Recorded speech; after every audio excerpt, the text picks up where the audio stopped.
Hello नमस्कार दोस्तों, स्वागत है आपको हमारे यूट्यूब चैनल ऑनलाइन सर्विस में। दोस्तों, इस वीडियो में हम आपको बताएंगे कि आपको जो आधार ऑपरेटर या सुपरवाइजर का एग्ज़ाम होता है उसमें क्या क्या आपको क्वेश्चन पूछेगा।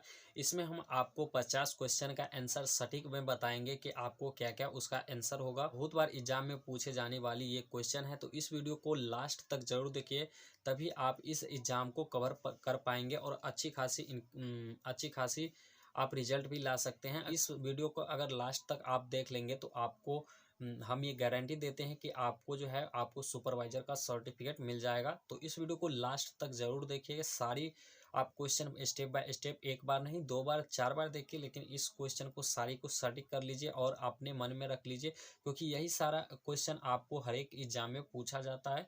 तो चलिए दोस्तों, इस वीडियो को शुरू करते हैं। यहाँ पे देख सकते हैं दोस्तों, आपको क्वेश्चन और आंसर भी आपको देखने को मिलेगा। यहाँ पे आप देख सकते हैं क्वेश्चन टेक्स्ट, यानी कि आपको यहाँ पे इंग्लिश में भी रहेगा। अगर आप इंग्लिश हिंदी मीडियम में लेते हैं तो आपका क्वेश्चन और आंसर जो है वो हिंदी और इंग्लिश दोनों में रहेगा।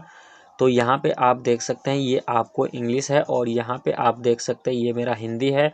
ये फर्स्ट ऑप्शन है, ये हिंदी में है, ये इंग्लिश में है, ये सेकंड ऑप्शन इंग्लिश में है और फिर हिंदी में है। इसी प्रकार से आपको 4 ऑप्शन देखने को मिलता है, इसी में आपको सॉल्व करना है। चलिए मैं यहाँ पे रिकवरी करवाने वाला हूँ सारा क्वेश्चन।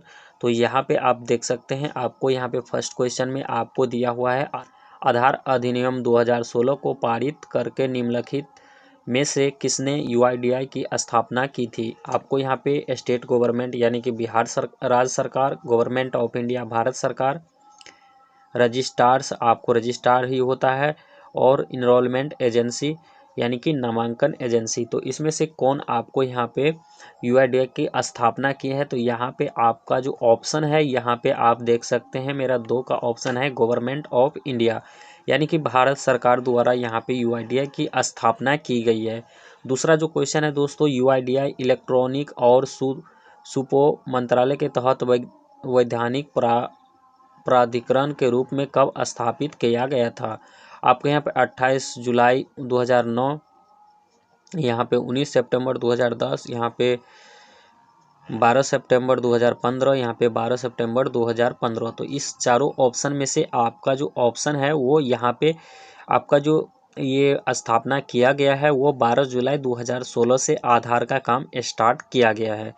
उसके बाद थर्ड क्वेश्चन आपको देख सकते हैं, यूआईडीआई जारी करने के लिए कौन सा संगठन जिम्मेदार है, यानी कि यूआईडीआई को चालू किसने किया है, कौन सा संगठन ने किया है। तो यहाँ पे आप देख सकते हैं चुनाव आयोग, योजना आयोग, इलेक्ट्रॉनिक और सुपो मंत्रालय यूआईडीआई।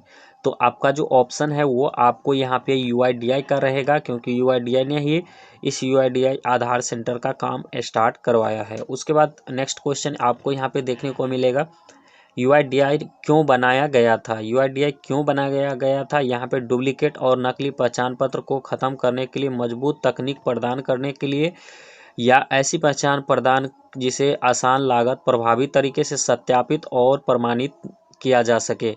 तो आपको यहाँ पे जो ऑप्शन है, आपको यहाँ पे आपको 1 और 2 दोनों सही है, क्योंकि यहाँ पे डुप्लीकेट और नकली पहचान पत्र को हटाना चाहा और ऐसा यानी कि प्रमाण पत्र बनाया जिससे एक बार में आपका सत्यापित हो जाए। तो यहाँ पे ये फर्स्ट और सेकंड दोनों सही है, थर्ड यानी कि गलत है। आधार नामांकन अद्यतन विनिमय 2016 सरकारी राजपत्र में कब प्रकाशित हुआ। तो यहाँ पे जो ये आपका ऑप्शन है 12 सितंबर 2017। आपको ये ऑप्शन पर लेंगे 28 जनवरी 2009, आपको 29 सितंबर 2010, इसमें से आपको 27 सितंबर 2010 को आधार नामांकन अद्यतन विनियम 2016 सरकारी जनपत्र में कब प्रकाशित हुआ था। तो यहाँ पे आपको 12 सितंबर 2017 में आपको यहाँ पे स्थापित किया गया है। तो नेक्स्ट क्वेश्चन आपको यहाँ पे देखेंगे, आधार नामांकन अद्वितीय प्रक्रिया से आपका क्या मतलब है। तो आपको यहाँ पे आपका जो ये 4 ऑप्शन है इसमें से आपको ये फर्स्ट ऑप्शन आपको सही है, क्योंकि आधार अधिनियम के तहत ऐसे व्यक्तियों को आधार संख्या जारी करने के उद्देश्य से नामांकन एजेंसियों द्वारा व्यक्तियों से जनसंख्या और बायोमेट्रिक जानकारी एकत्र करने की प्रक्रिया है। यहाँ पे आपको ये ऑप्शन शुरू है, क्योंकि यहाँ पे आधार नामांकन अत्यधिक प्रक्रिया से आपका क्या मतलब है, तो आपको ये फर्स्ट वाला जो ऑप्शन है ये आपको सही है।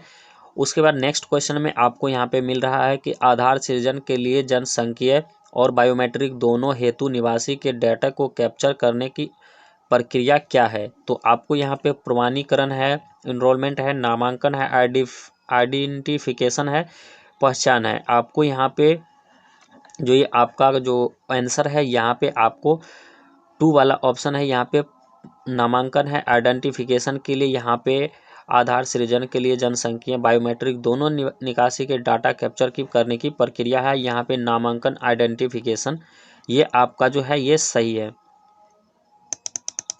यहाँ पे आप देख सकते हैं नामांकन एजेंसियों के द्वारा व्यक्तियों को नामांकन करने के लिए उद्देश्य से प्रकाशित द्वारा प्राधिकृत या मान्यता प्राप्त कोई संस्था है। तो यहाँ पे आपका जो ऑप्शन है वो रजिस्ट्रार है, क्योंकि यही आपका रजिस्ट्रार आपका एक प्राधिकरण या मान्यता का संस्था है। तो आप रजिस्ट्रार जो है ये एक बहुत बड़ी संस्था है। तो आपका ये क्वेश्चन सही है, आपका चौथा नंबर का। आपको नेक्स्ट क्वेश्चन में आप देखेंगे व्यक्तियों को नामांकन करने के उद्देश्य से रजिस्ट्रार द्वारा नियुक्त कोई संस्था है। तो यहाँ पे आपका जो ऑप्शन है वो आपको 2 नंबर पे है। यहाँ पे इनरोलमेंट एजेंसी जो है ये आपका रजिस्ट्रार का नियुक्त कोई संस्था है। तो यही आपका संस्था है कि नामांकन एजेंसियाँ। उसके बाद नेक्स्ट क्वेश्चन यहाँ पे सत्यापनकर्ता प्रमाणपत्र का प्रमाणकर्ता नामांकन केंद्रों पर दस्तावेज के सत्यापन के लिए हमें द्वारा नियुक्ति कर्मिक है। तो यहाँ पे डैश है, तो डैश के बदले आपको इसमें भरना है। तो यहाँ पे सत्यापन प्रमाणीकर्ता नामांकन केंद्रों पर दस्तावेज के सत्यापन के लिए यहाँ पे जो आपका क्वेश्चन है वो आपका इनरोलमेंट एजेंसी ये नहीं, आपको यहाँ पे परिचय करता है, आपको 3rd नंबर ये सही है आपका। उसके बाद नेक्स्ट क्वेश्चन के डॉट यहाँ पे दिया हुआ है वह स्थान जहाँ प्रमाणीकरण ऑपरेटर पर्यवेक्षण द्वारा आधार नामांकन अतिरिक्त कार्य किया जाता है वो आपको यहाँ पे इनरोलमेंट सेंटर में आधार का काम किया जाता है। उसके बाद नामांकन केंद्रों पर नामांकन उत्तीर्ण की प्रक्रिया निष्पादन करने की नामांकन एजेंसियों द्वारा नियुक्ति एक प्रमाणित कर्मचारी है। तो यहाँ पे जो ऑप्शन आपको दिया गया है इसमें से आप देख सकते हैं इनरोलमेंट सुपरवाइजर है जो है वही आपका आधार या सुपरवाइजर या ऑपरेटर का जो जिसे सर्टिफिकेट रहता है वही यहाँ पे आधार का काम करता है। तो ये आपका इनरोलमेंट सुपरवाइजर पर्यवेक्षक है। तो यहाँ पे आपको लास्ट क्वेश्चन में आपको देखेंगे निम्नलिखित में से कौन सा सुनिश्चित करता है कि केवल प्रशिक्षण और प्रमाणीकरण व्यक्ति नामांकन अतिरिक्त प्रक्रिया का संचालन करते हैं। तो यहाँ पे आप देख सकते हैं आपका जो ये ऑप्शन है आपको 4 ऑप्शन है। तो यहाँ पे आप देख सकते हैं इनरोलमेंट एजेंसी होगा यानी कि नामांकन एजेंसी। नेक्स्ट क्वेश्चन में देखेंगे यानी कि डॉट ऑपरेटर पर्यवेक्षक की भूमिका के लिए प्रांगण परीक्षा आयोजित करने के लिए जिम्मेदार हैं। तो यहाँ पे आपका जो ऑप्शन है यहाँ पे देख सकते हैं आप प्रशिक्षण और प्रमाणन एजेंसी। यहाँ पे टेस्टिंग एंड सर्टिफिकेशन आपका जो भी आपका आधार कार्ड बनाता है उसका जो भी आप अभी एग्जाम देने के लिए जाएंगे तो आपको इस यही हुआ कि टेस्टिंग सर्टिफिकेट एजेंसी है या नहीं है उसमें आपको ये बताता है। तो उसके बाद आपको नेक्स्ट क्वेश्चन में आपको देखेंगे नेक्स्ट में है दोस्तों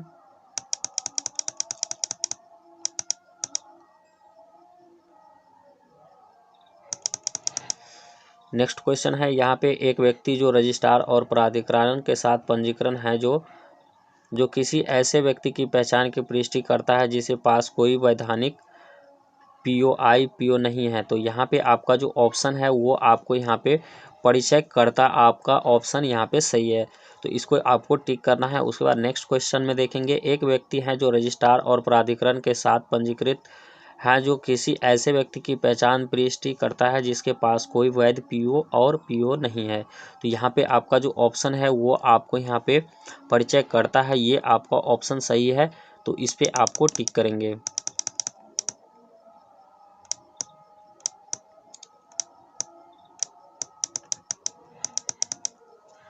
नेक्स्ट क्वेश्चन यहाँ पे who are you applicant you can to get an Aadhaar enrolment and update done. यहाँ पे आपको बताता है कि आधार नामांकन अपडेट कौन कर सकता है। तो यहाँ पे ऑपरेटर ऑपरेटर। और यहाँ पे आपका एक व्यक्ति जो आधार नामांकन के लिए आवेदन तिथि से 12 महीने में 182 दिन या उससे अधिक अवधि में भारत में रहा हो। तो अनिवासी यहाँ पे आपका जो ऑप्शन है वो यहाँ पे देख सकते हैं, एक व्यक्ति जो आधार नामांकन के लिए तिथि से पहले 12 महीने 182 दिन या उससे अधिक अवधि से भारत में रह रहा हो तो उसका प्रमाणीकरण बना सकता है, वो आधार कार्ड बना सकता है। उसके बाद नेक्स्ट क्वेश्चन यहाँ पे नामांकन पहचान संख्या EID नामांकन के समय निवासियों को आवंटित एक अंक संख्या है। तो आपको यहाँ पे 4 नंबर का आपको जो क्वेश्चन है ये आपको इनरोलमेंट नंबर जो मिलता है वो आपको यहाँ पे 15 नंबर का होता है। तो इनरोलमेंट नंबर आप यहाँ पे देख सकते हैं, इनरोलमेंट नंबर आपका 15 नंबर का यहाँ पे देखने को मिलता है। उसके बाद यह है नेक्स्ट क्वेश्चन, निवासी एक व्यक्ति है जो आधार नामांकन अतिरिक्त के लिए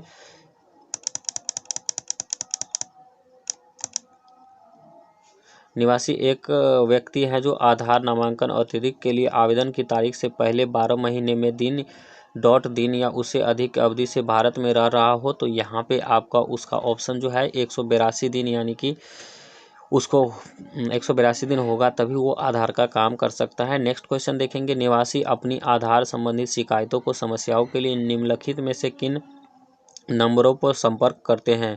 तो यहाँ पे आपको कोई भी आधार से जुड़ी कोई भी समस्या के लिए आप 1947 पे कॉल कर सकते हैं, इससे आप जानकारी ले सकते हैं। तो यानी कि फर्स्ट में आपका क्वेश्चन जो है वो आपका सही है।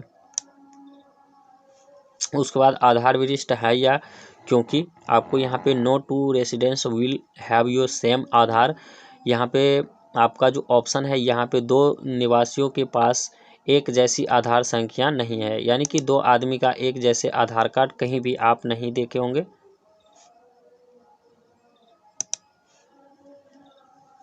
एक आधार नंबर 2 व्यक्ति को पास नहीं देखे होंगे। उसके बाद नेक्स्ट क्वेश्चन में है, निम्नलिखित में से कौन सा नामांकन सेटअप का घटक नहीं है। तो यहाँ पे आपका जो ऑप्शन है यहाँ पे बोथ है, यहाँ पे बोथ डिटेक्टर यानी कि बम डिटेक्टर है, यहाँ पे वो ये ऑप्शन आपका सही है।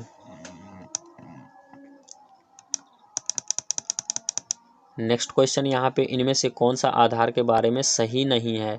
तो यहाँ पे इनमें से आप देख सकते हैं, आप इसमें से सबसे सही नहीं है कि आधार सफल प्रमाणीकरण के द्वारा निवासियों की पहचान को सक्षम बनाता है। तो ये आपका जो सही है, इस पे आपको टिक लगाना है। उसके बाद नेक्स्ट क्वेश्चन है, यहाँ पे निवासी की विशिष्ट पहचान के लिए आधार निम्नलिखित में से किसका उपयोग करता है। तो यहाँ पे ये ऑप्शन भी आपको 4 नंबर का ही सही है, ये दोनों सही है। 2 और 3 जो है ये आपको सही है। निवासी का यहाँ पे फिंगरप्रिंट और आरिस दोनों से आप उसका KYC कर सकते हैं, ये आपका सही है। उसके बाद नेक्स्ट क्वेश्चन है, दिए गए में से कौन सा आधार के बारे में सही नहीं है। तो यहाँ पे आपका जो ऑप्शन है वो 2 नंबर का है। आधार संख्या सृजन जनसंख्या और बायोमेट्रिक जानकारी एकत्र और रिकॉर्ड करेगा, यह आपका ऑप्शन सही है। नेक्स्ट क्वेश्चन यहाँ पे देखेंगे, संख्या निवासियों को आधार सूचित करने के लिए एक दस्तावेज है। तो यहाँ पे आपका दस्तावेज जो है आधार पत्र आपको यहाँ पे ये आपका सही है। उसके बाद नेक्स्ट क्वेश्चन देखेंगे, आधार का उपयोग नागरिकता साबित करने के लिए किया जा सकता है, सही है या गलत है या झूठ है। तो 2 ऑप्शन मिलता है इसमें, तो आपको यहाँ पे आधार का उपयोग नागरिकता साबित करने के लिए किया जाएगा। तो यहाँ पे 2 नंबर है, ये झूठ है, ये नागरिकता साबित नहीं करता है, ये आपका एक ID कार्ड है।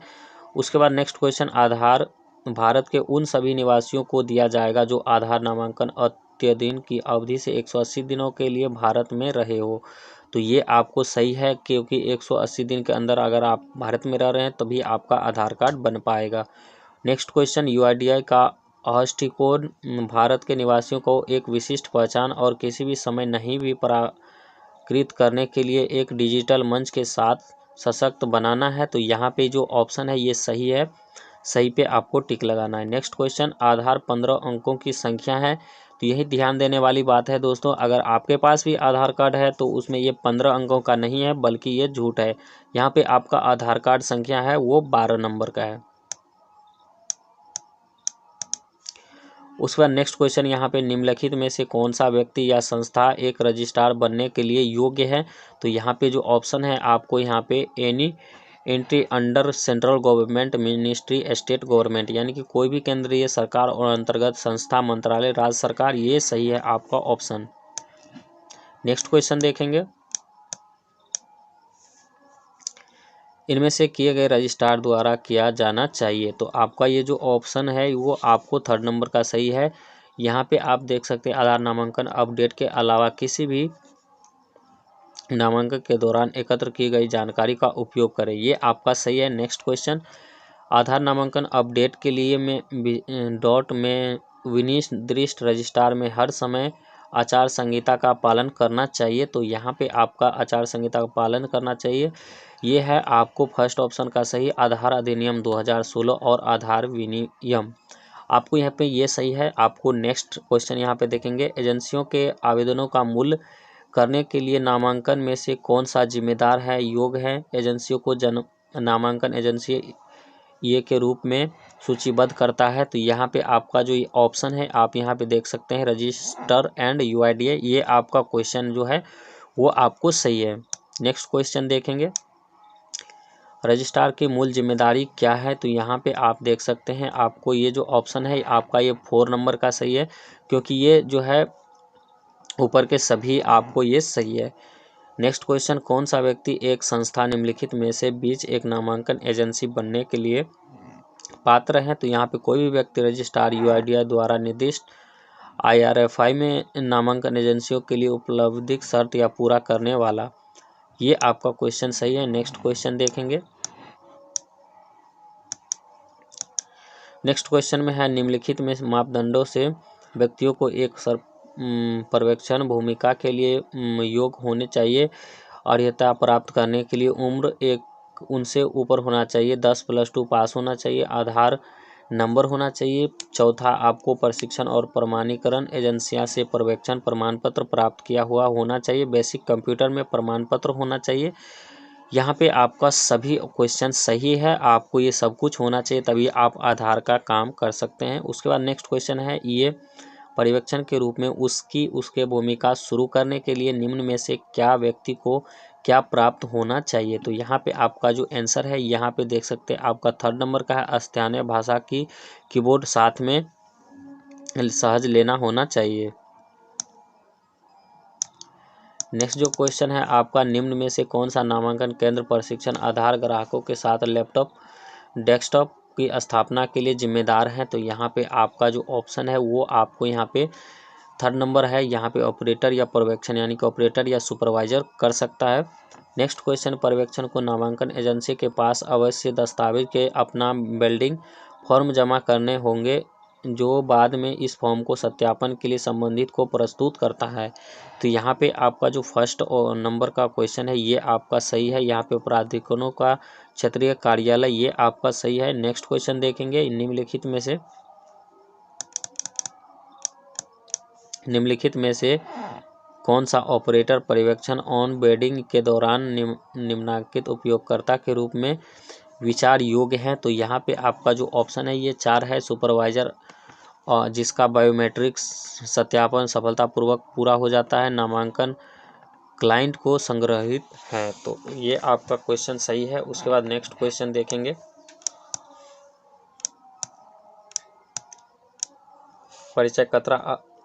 परिचयकर्ता आधारित नामांकन के मामले में दी गई कौन सा अतिरिक्त जानकारी को एकत्र करना चाहिए। तो यहाँ पे 1 है, परिचयकर्ता के हस्ताक्षर, परिचयकर्ता का अंगूठा, परिचयकर्ता का आधार संख्या। यहाँ पे दिए गए सभी विकल्प सही है, आपको सही पे क्लिक करना है। उसके बाद नेक्स्ट क्वेश्चन देखेंगे, नामांकन केंद्र के प्रबंधन का हिस्सा होने के नाम निम्न में से एक पर्यवेक्षण को क्या करना चाहिए। तो यहाँ पे आप देख सकते हैं आपका जो क्वेश्चन है ये सभी आपका सही है। आधार प्लाइट का हर नामांकन साइन आउट होना चाहिए, ये सब आपका सही है 4 नंबर। उसके बाद नेक्स्ट क्वेश्चन देखेंगे, पर्यवेक्षण यह भी सुनिश्चित करता है कि नामांकन के स्टेशन प्रत्येक डॉट कम से कम बार समीक्षा समकालित हो। तो यहाँ पे आपका जो ऑप्शन है वो आपको 10 दिन होना चाहिए, 10 दिन में ही आपका जो आधार है वो अपडेट होगा। उसके बाद यहाँ पे नेक्स्ट क्वेश्चन देखेंगे, आपका जो नेक्स्ट क्वेश्चन है पर्यवेक्षण के निम्नलिखित में से कौन सा बैकअप सिंक और डेटा के लिए सुनिश्चित करना चाहिए। ब्राहा डिस्ट्रिक्ट में 2 बार, यहाँ पे आपको 4 ऑप्शन दिए हुए हैं। इनमें से आपको जो सही है वो आपको दूसरा और चौथा जो है वो आपका क्वेश्चन सही है। नेक्स्ट क्वेश्चन देखेंगे। दिन के अंत में पर्यवेक्षण के ऑपरेटर को उनके बनाई गई नामांकन पैकेट की समीक्षा करने की अनुमति देनी चाहिए। तो यहाँ पे आपका जो क्वेश्चन है वो 2 नंबर का है, ये गलत है। नेक्स्ट क्वेश्चन यहाँ पे नामांकन डेटा में दर्ज की गई किसी भी त्रुटि के मामले में निम्न में से क्या किया जाना चाहिए। तो यहाँ पे जो ये ऑप्शन है आपको यहाँ पे थर्ड वाला ये है, निवासी को सूचित करे कि सुधार समय सीमा के भीतर नामांकन केंद्र आए, ये आपका सही है। उसके बाद नेक्स्ट क्वेश्चन है, निम्न क्रियाओं में से कौन सा एक पर्यवेक्षण को दिन के अंत में करना चाहिए। तो यहाँ पे जो ऑप्शन है आपको sign off by giving this her fingerprint, उसके फिंगरप्रिंट देकर हस्ताक्षर करवाए, ये आपका सही है। उसके बाद नेक्स्ट क्वेश्चन देखेंगे।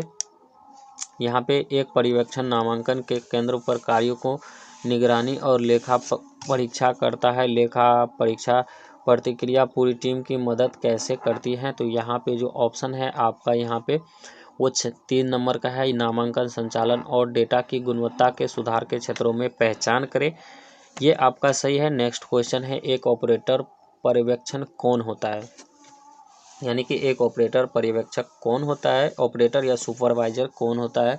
तो यहाँ पे जो आपका सही क्वेश्चन है, यहाँ पे आपको नामांकन केंद्रों पर नामांकन निष्पादित करने के लिए एक नामांकन एजेंसी द्वारा नियोजित एक व्यक्ति, जो एजेंसी में बनाई गई ऑपरेटर या सुपरवाइजर है, वही एक पर्यवेक्षक है। नेक्स्ट क्वेश्चन आप देखेंगे, एक व्यक्ति को ऑपरेटर पर्यवेक्षण की भूमिका के लिए निम्न में से कौन सा पात्रता मापदंड है। तो यहाँ पे आपका जो एक व्यक्ति को परीक्षा और प्रमाण पर एजेंसी का ऑपरेटर पर्यवेक्षण प्रमाण प्राप्त होना चाहिए। जो आधार कार्ड बना पाए उसको ऑपरेटर या सुपरवाइजर का आपको सर्टिफिकेट रहेगा, तभी अब वो आधार का काम कर सकता है। नेक्स्ट क्वेश्चन है, निवासी के आधार नामांकन या अद्वितीय फॉर्म की जाने करते समय एक ऑपरेटर पर्यवेक्षण निम्न में से क्या सुनिश्चित करना चाहिए। तो यहाँ पे आपका जो क्वेश्चन है वो आपका 3rd नंबर का है। 3rd नंबर पे आप देख सकते हैं, यहाँ पे आपको सत्यापन के हस्ताक्षर हैं, ये आपका सही है। तो देखा दोस्तों, इस वीडियो में हम आपको वो इम्पोर्टेंट 50 क्वेश्चन जो है वो कवर करवाए हैं। अगर आपने इस क्वेश्चन को सटीक आंसर आपको पता हो गया और सारे क्वेश्चन को आपको अगर आंसर मिल गया, तो आपको अच्छी खासी इस सुपरवाइजर या सर्टिफिकेट आधार एग्जाम को आप क्रैक कर सकते हैं। इससे आप सुपरवाइजर का सर्टिफिकेट ले सकते हैं। तो अगर आपको ये वीडियो एक बार में समझ नहीं आता है तो आप दोबारा जाके देखिए, 3 बार देखिए, 4 बार देखिए, आपको टोटली ये क्वेश्चन आपको आना चाहिए। यही देख के मैंने भी दोस्तों इस एग्ज़ाम को क्रैक कर पाया हूँ और मेरा भी सर्टिफिकेट जो है वो जनरेट हो चुका है। तो आप भी इस वीडियो को देखिए और अगर आपको और भी क्वेश्चन का आंसर चाहिए, यानी कि आप बोलेंगे कि और भी आपको इसी तरह का वीडियो मिले, तो आपको 50 क्वेश्चन अगली वीडियो में हम देंगे, ताकि आपको आसानी तरीके से आप इस एग्ज़ाम को कवर कर पाए। तो अगर आपको भी ये अगली वीडियो चाहिए तो आप हमें कमेंट में जाके पूछिए कि बताइए कि हमको अगले वीडियो चाहिए, 50 क्वेश्चन इसमें मिलेगा, 50 क्वेश्चन आपको पार्ट 2 में मिल जाएगा। तो आप ज़्यादा से ज़्यादा कमेंट कीजिए। तो मिलते हैं किसी ऐसे ही इंटरेस्टिंग वीडियो के साथ, तब तक के लिए जय हिंद, जय भारत।